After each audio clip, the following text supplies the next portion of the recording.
না how many distinct left cosets of H equal to 6z আর Z is a set of all integers বা group of all integers with respect to addition. তো বলছে number of distinct left cosets কতগুলো আছে এই H গ্রুপটার। তো যেহেতু এখানে আমার কম্পোজিশনটা কিসে দেওয়া রয়েছে, কম্পোজিশনটা রয়েছে অ্যাডিশনে, সেই জন্যে কোসেটসের চেহারাগুলো দেখতে হবে এই টাইপের n + 6z, যেখানে nটা একটা ইন্টিজার্স, n হচ্ছে n বিলংস টু z। তো দেখো যে কোনো একটা কোসেটের চেহারা আমরা লিখেছি যেখানে n ইজ এ ইন্টিজার।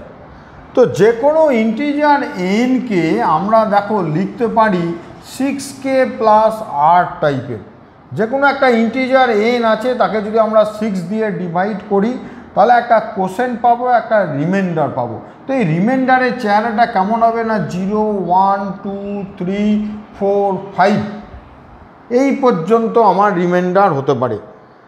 তো ঘটনা তাহলে কি হচ্ছে, n + 6z এই যে কোসেটসটা ছিল সেই কোসেটসটাকে আমরা লিখতে পারছি 6k + r + 6z that is equal to r + 6k + 6z that is equal to r + 6z, যেখানে r এর মান কত না 0 1 2 3 4 5।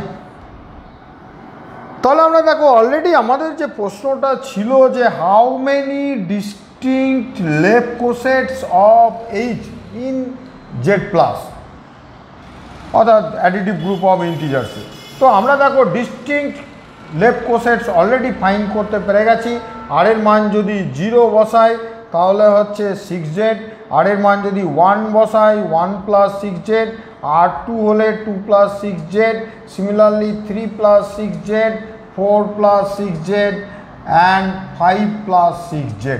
অর্থাৎ আমরা এখানে দেখো 6 distinct left cosets already find করতে পেরে গেছি।